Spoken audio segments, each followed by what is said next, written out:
Hi everyone, today's lecture is on murder, maggots and mayhem, and it's a general introduction on what forensic entomology is and how it's useful. Just warning that some of the graphics in this lecture might be a little disturbing, but I'll warn you before I flash anything up too grotesque. When you think of forensic entomology, especially forensic science, your mind might take you to some of the TV shows that portray it as a sexy and glamorized science. Generally, one of the scientists is a jack of all trades, being a forensic chemist, forensic entomologist, forensic pathologist, but this isn't necessarily the case. Many of these TV shows portray forensic science as a really rapid, quick, and straightforward science. And if you're a member of the jury, this might lead to overconfidence in what you actually know and could actually influence how they interpret the evidence that's presented to them in the court of law. This is what forensic entomologists look like in real life. No fancy wardrobes, no fancy makeup. Fortunately in Australia there aren't that many murders, so a forensic entomologist can't spend 100% of their time doing casework. Instead, most of them are academics working at universities who research forensic entomology and try and improve the methods through research. There are only 2 active forensic entomologists in Australia that are currently providing support to the police, and this is Dr. James Warman at the University of Wollongong at the top left of the screen, and Dr. Melanie Archer from Monash University at the bottom left. And on the right, this is a common scene in forensic entomology where we are hovering around roadkill to collect the particular flies that are found on the corpse. Not so glamorous after all. Some of Australia's most high-profile murders have actually involved some form of entomological evidence combined with other branches of forensic science like pathology. One of Australia's most notorious cases were the Snowtown murders in South Australia in the early 90s. This is when some bodies were found in barrels, and they also had maggots in there as well. And this forensic entomological evidence was actually used in combination with other forensic science evidence to help convict the criminals that actually committed the crime. Forensic entomology has actually been around for at least 1,000 years. The first documented case was in 1050 from China, where a murder weapon, a sickle, was found to be covered in blood, and in the blood there were maggots. So the farmer that actually owned that sickle was arrested and charged for the crime. Now, it might seem pretty obvious to us right now, but back in the day they used to think maggots just spontaneously arose out of thin air, and it wasn't until 1668 where early scientists were able to confirm that maggots hatched out of the eggs that were laid by the female flies. One of the most significant advancements in forensic entomology, though, was the Linnaean naming system, and it wasn't until 1775 where the first forensically important flies were actually named and described, like Calliphora vomitoria. So this advancement allowed forensic scientists to be able to accurately identify the different species found on the corpse. The first legal case to ever involve forensic entomological evidence didn't occur until sometime later in 1850. A couple had moved into a previously owned flat in London, and they renovated the chimney, which was sealed off, and they were horrified to find the mummified remains of a baby. They actually reported the body to the police, who then arrested them and accused them with the murder. The body was then sent to an entomologist, who would be one of the first forensic entomologists in history, who found flesh fly larvae and moths present on the corpse. Now, the forensic entomologists estimated that the body had been in the chimney for at least 2 years, much before the couple had moved into the flat. So this evidence allowed the police to exonerate the current couple and charge the previous tenants who lived there 2 years ago, who were arrested and convicted of the crime. So forensic entomology has been used in court ever since. Forensic entomology is the application of insects to legal matters. Now, this often involves suspicious death, like murders and suicides, but it can also be applied to wildlife welfare, like identifying when a poaching event occurred or if an animal has been abused and neglected. It's the job of the forensic entomologist to investigate the interactions of insects found on the corpse. So when the police find the corpse in the crime scene, the forensic entomologist will travel and sample the insects found on the corpse and surrounding areas. They'll then take the insect evidence back to the laboratory and analyze it and try to determine the minimum time since death, which I'll get to a little bit later on in the lecture. The forensic entomologist will also have to write a report on their findings and also provide evidence in the court of law. Here's some of the insect evidence that a forensic entomologist will routinely sample. The most obvious insect specimen would of course be the larvae or the maggots that are actually found living inside the corpse. Some of these are really hard to identify to species level, so a forensic entomologist will take some live samples, which they'll then rear out in the laboratory. The adults are a lot easier to identify than the larvae in most cases, but some of the maggots are also preserved in ethanol. So this allows the forensic entomologist to extract the DNA of the specimen and confirm its species, but it also preserves the length of the maggot at that particular time when it was sampled from the corpse. Adults found on the corpse will also be sampled because this gives a general indication of which species are found at the crime scene. If the corpse is found in an advanced state of decay, there might not even be any maggots in the corpse. These might have crawled out into the soil and pupated. So the forensic entomologist will also sieve the soil around the corpse looking for these pupal cases. As you know, insects are ectothermic, and the growth rates and activity are dependent on the ambient temperatures. So a forensic entomologist will also look to the nearby weather station to get data on when the corpse was in situ and determine what temperature it was while these insects were developing inside it. The temperature is essential when the forensic entomologist is analyzing the growth rates of the species found in the corpse, and they use this data to measure the minimum time since death. The most abundant insect that you're likely to find on a corpse is a fly, and what's great is that every single stage of the fly's development is most likely going to be found on the corpse, ranging from the egg, the 3 instars in the larval development, and also the pupal case. And what's really cool is that you can, most of the time, get DNA from each of these different development stages as well, so you can confirm the identity of the species. When a gravid female wants to lay its eggs, it's looking for a protective environment that will be moist and full of food for the larvae to be able to successfully develop. So in a corpse, you'll often find larval masses in the eyes, ears, nose, and also the mouth, as well as any folds of the skin as well, anywhere where they're going to be protected from predators and the sun and winds and rain as well. The presence of the larvae can also give you clues as to how someone died. So if there's a larval mass around the throat, it can indicate that maybe someone had their throat slit, providing a nice site for the female to lay eggs. And larval masses can also indicate the presence of stab wounds or bullet holes, or any other wounds caused by trauma. The main role of the forensic entomologist is to accurately estimate the minimum time since death, commonly called the post-mortem interval or the PMI. Now, this is generally estimated in intervals of hours, weeks, or years. Generally, the pathologists are usually called in the first 72 hours, but then after that, the chemistry is in an advanced state of decay, so forensic entomological evidence is often used. The post-mortem interval estimate is used to assess a suspect's alibi in the court of law, and if a suspect does not have an alibi for the time when the crime was estimated to occur, they're often found guilty, and this is generally confirmed with other forensic evidence as well.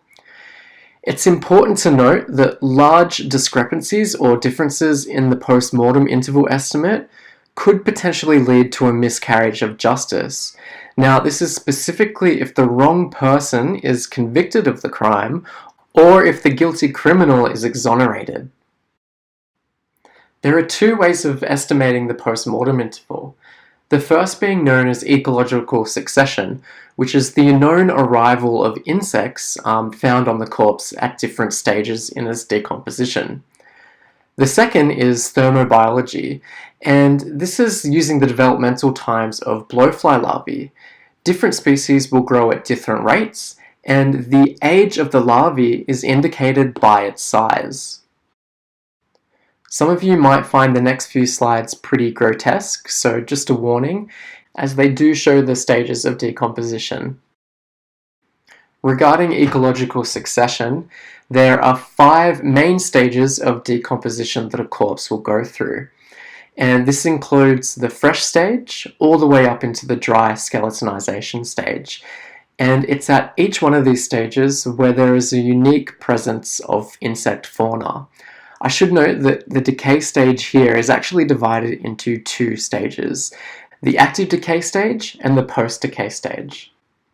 I'd also like to point out that in forensic entomology, we do use stillborn piglets that have died of natural causes as a model of a human cadaver.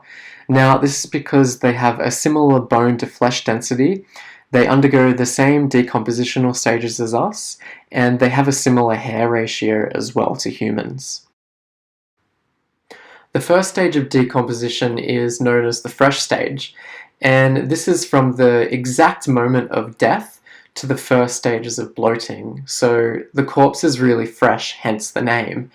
And the dominant insects found on the corpse are the primary invaders, like blowflies or the calophorids.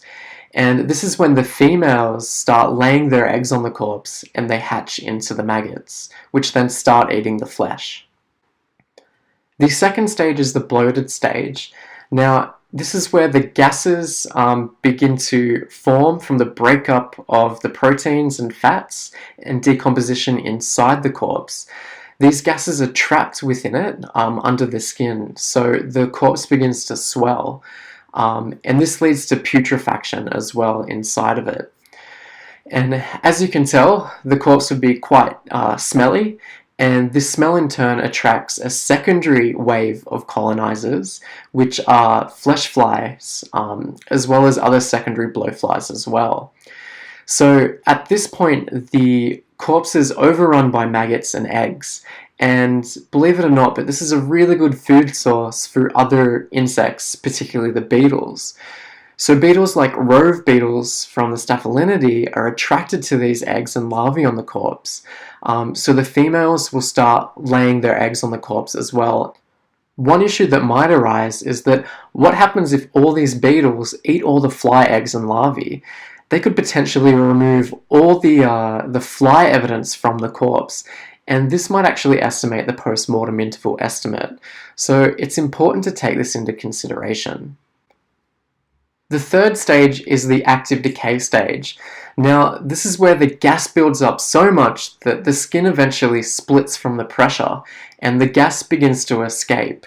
And this causes advanced putrefaction. And it's even stinkier than it was before. So the most abundant insect colonizers here are the bush flies from Muscadie, and also other beetles like the clown beetles that you can see in the middle. And again, these beetles might also prey on the flesh fly larvae that are found on the corpse. The fourth stage is the post-decay stage.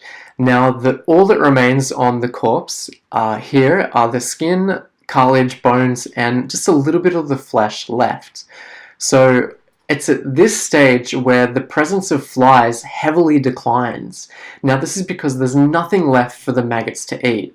So they start wandering outside of the corpse and into the soil where they pupate. The dominant insect fauna here are the beetles, particularly the checkered beetle down on the left, Necrobia rufipes, as well as carrion beetles like the one in the middle. This one is Thermophila pallata, and some of you guys found this in the kangaroo corpses down on the Kyola field trip. Now the final stage, as you can probably guess it, is the skeletonization stage, where all that's left of the corpse is hair and also bones. There aren't that many insects found on the corpse at this stage, mostly just late colonizing insects like sap beetles and carpet beetles that are able to eat the cartilage and hair. And you also will find pantry moths as well.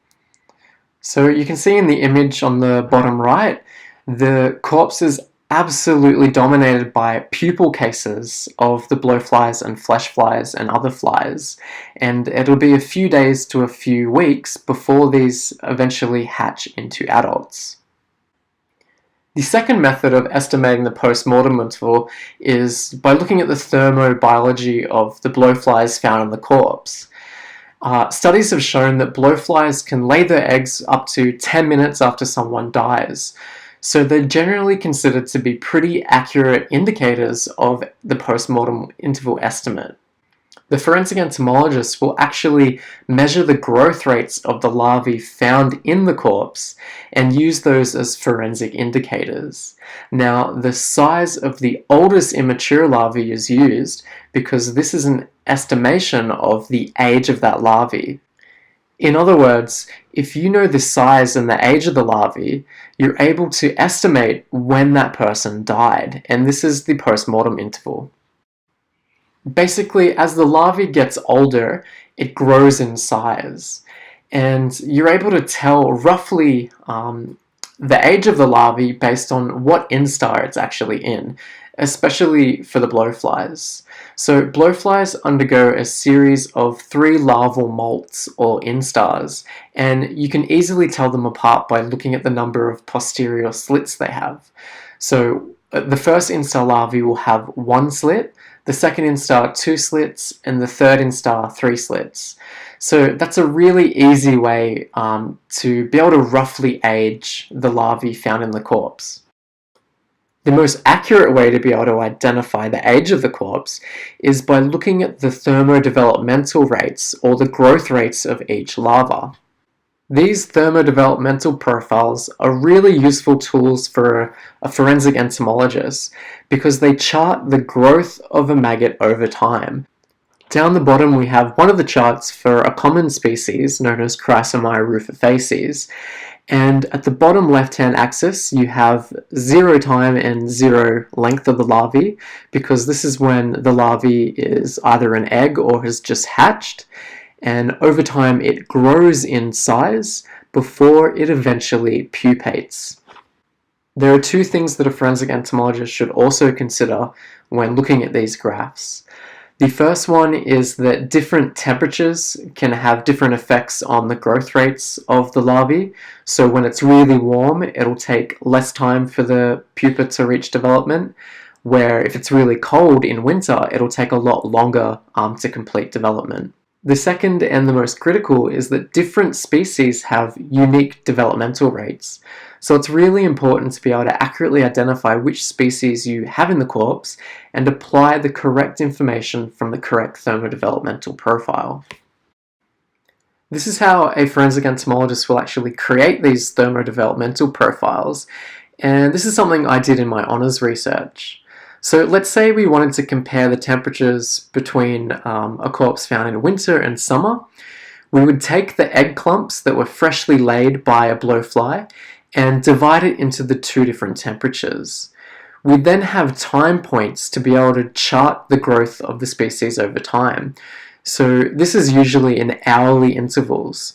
So we'd have one batch of eggs at 1 hour, another batch of eggs exposed for 2 hours, up until the time it takes to reach pupation. After you have enough larvae for each time point, you then boil the larvae, and what that does is preserves its length, which you're able to measure for each time point.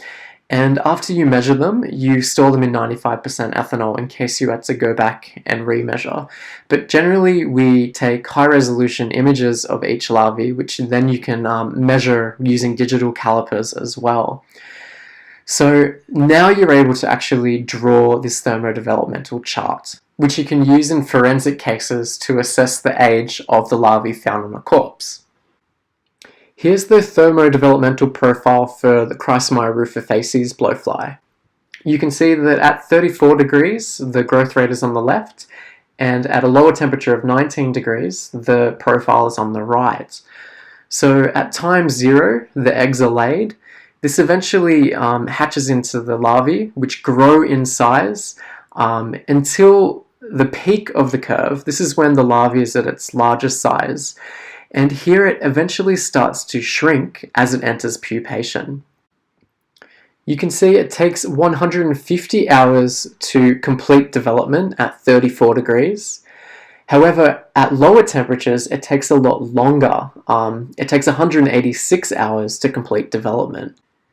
This is the discrepancy of up to 36 hours between the two temperatures. So it's really important for the forensic entomologist to know what temperature the corpse was when the larvae were found in it.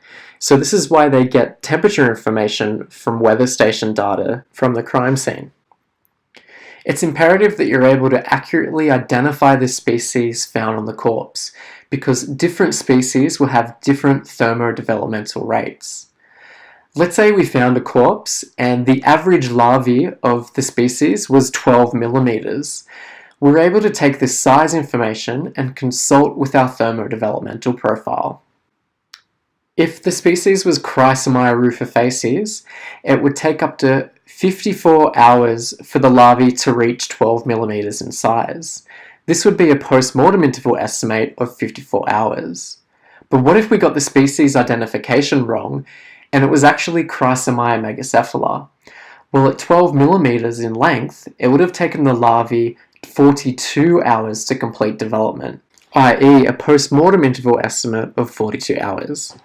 This is a discrepancy of up to 12 hours when estimating the post-mortem interval, and this difference could make or break a suspect's alibi and potentially lead to a miscarriage of justice. So therefore it's extremely important that you accurately identify the specimen so you can apply the correct information from the right thermo-developmental profile. Sometimes morphological identification of the larvae is really difficult, and that's because the larvae are often virtually impossible to identify because they all look the same. Here we have 3 different genera of blowflies and bushflies, and you can see the larvae look very similar. So this is why forensic entomologists will sample some of the larvae alive and bring them back to the laboratory and rear them out into the adults, because the adults have more diagnostic features and are easier to identify the species.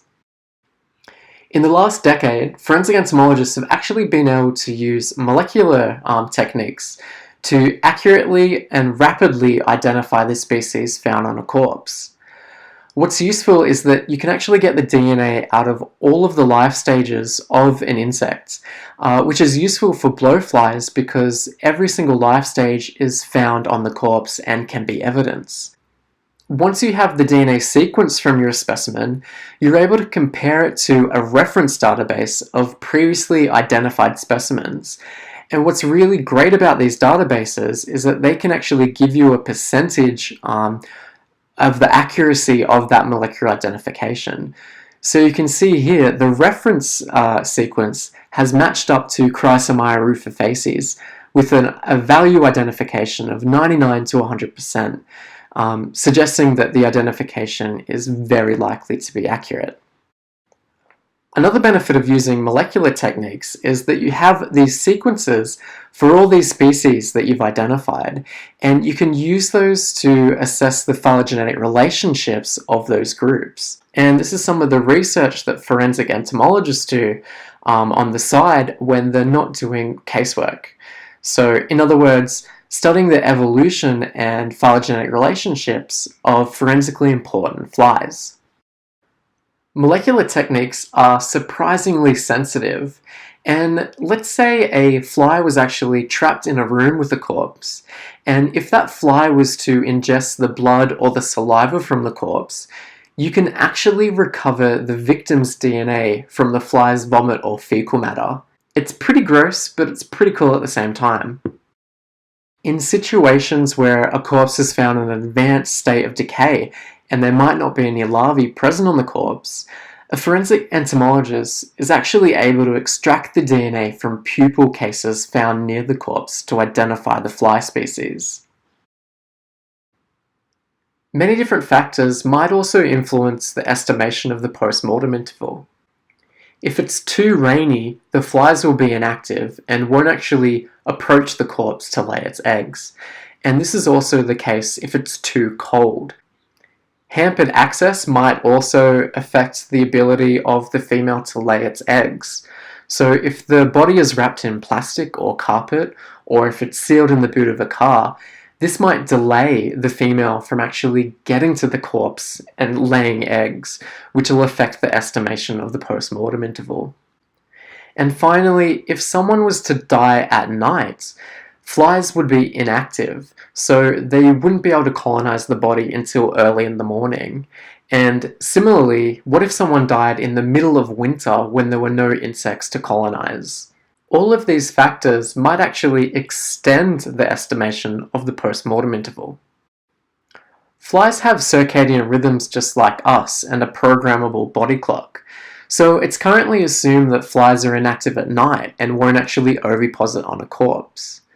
But what happens if someone died an hour after sunset and they were under a street lamp? Could that body be colonized by eggs and larvae? And could this actually create a discrepancy in the post-mortem interval estimation by up to 12 hours? Because it's currently assumed that the flies won't be able to oviposit until first thing in the morning when it's sunrise. So this is some of the research that I did in my undergrad by testing whether or not blowflies would actually lay eggs at night. So I gave them pieces of liver under darkness and under artificial light at night. And in the morning, I actually found that, yeah, some of these flies were actually laying eggs at night. So it's really important to be able to monitor this on a case-by-case basis. And it's another example of how our research can actually be factored into forensic entomological casework. Aside from determining the minimum time since death, there are other applications of forensic entomology. You can use the insects to be able to tell if a corpse has been moved, if someone died of a drug overdose, or if food products have been contaminated by insects as well. You can also tell when an animal has been poached by using the insect evidence to work out the minimum time since poaching, and insect evidence can also be used to tell how long a patient or a child has been neglected for. A forensic entomologist can even monitor the movement of criminals. Let's say a criminal had driven all the way from Adelaide to Sydney. The car bonnet would become absolutely infested with bug splatter, and although this would be a nightmare to clean, it's actually heaven for a forensic entomologist because they can actually tell where the car has been, given that each species has a unique distribution. In some cases, a forensic entomologist might also be able to tell if a corpse was moved. If a corpse in Sydney was found to have insects that should only be found in Adelaide, this would suggest that the murder actually took place in Adelaide, where the body was colonised by local insects, and then the body was then driven and translocated to Sydney. Another cool application of forensic entomology is the ability to determine whether or not a victim has been taking drugs. So when drugs are consumed, they're metabolized and can reside in the tissue found in a corpse. And it's this contaminated flesh that is also eaten by the insect. A forensic entomologist can also recover and identify the drugs from these insects. Drugs can also influence the growth rate of larvae, and researchers at the University of Wollongong have actually started studying the effects of methamphetamine on larval development. So the researchers spiked the meals of Calliphora stygia, a common blowfly, and measured the growth rates of the larvae, and you can see the results on the top right.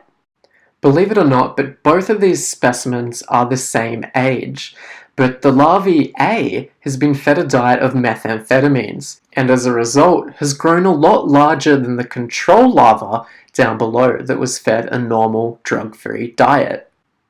So when you're working out the age of these larvae, you would assume the control larva was actually a lot younger than the larger methamphetamine larva, which isn't necessarily the case. And again, this could lead to a discrepancy in working out the post-mortem interval estimation. Another application of forensic entomology is seeing whether or not stored food products have been contaminated by insect specimens. Have you ever opened a bag of flour and found some moths fly out? Or maybe some cereal where there's been some weevil in there when you've gone to take a bite? This isn't very desirable, and infestations like this could actually be a source of contamination. Not only is it annoying for us, but it could also impact the profits of a company, and it might actually damage their reputation. So a forensic entomologist will come on board to see when exactly did this contamination occur. Did it occur once the product got into the consumer's house, or somewhere earlier in the supply chain? Another example is when a customer has claimed to have found a maggot in their fast food product, so the company wants to know if they should compensate them or whether or not the customer actually planted the maggot and is extorting the company. So these are all examples of how forensic entomology might actually help out in cases of contaminated food. Just a warning that the next slide is pretty distressing. Forensic entomology can also be used in cases of poaching and animal abuse. Just like with suspicious death in humans, you can actually use the size and age of the larvae to determine when the animal was killed. This evidence can also be used to track poachers, as well as convicting them in the court of law. It can also be used in domestic cases of animal abuse. If pets are not treated properly and have flesh wounds, these will also be exposed to larvae, and you can use the size of them to indicate how long the animal has been neglected for. Insects can also indicate whether or not someone has been physically abused or neglected, because neglected flesh wounds may attract the infestation of flies, and particularly the soiled nappies of infants. If they're left soiled for too long, this will attract a colonization of blowfly larvae, and you can tell how long the nappy's been left on there for based on the size of the larvae. This is also the case with patients that may have had bed sores for too long that have been neglected. Some of you might find the next slide disturbing, but I promise you it is the last gross slide of the lecture. Have any of you heard of maggot therapy? This is where larvae are actually used to treat rotting flesh wounds, usually from diabetic ulcers. So what's really great about this therapy is that the maggots will only eat the rotting flesh. They'll actually leave the living tissue alone. And the larvae actually have antibacterial saliva to ward off secondary infection. The wriggling sensation in the wound can also help promote circulation and promote wound healing. You might think this is really crazy and out there, but we're actually already using this in Westmead Hospital in Sydney. So are the US and some countries in Europe.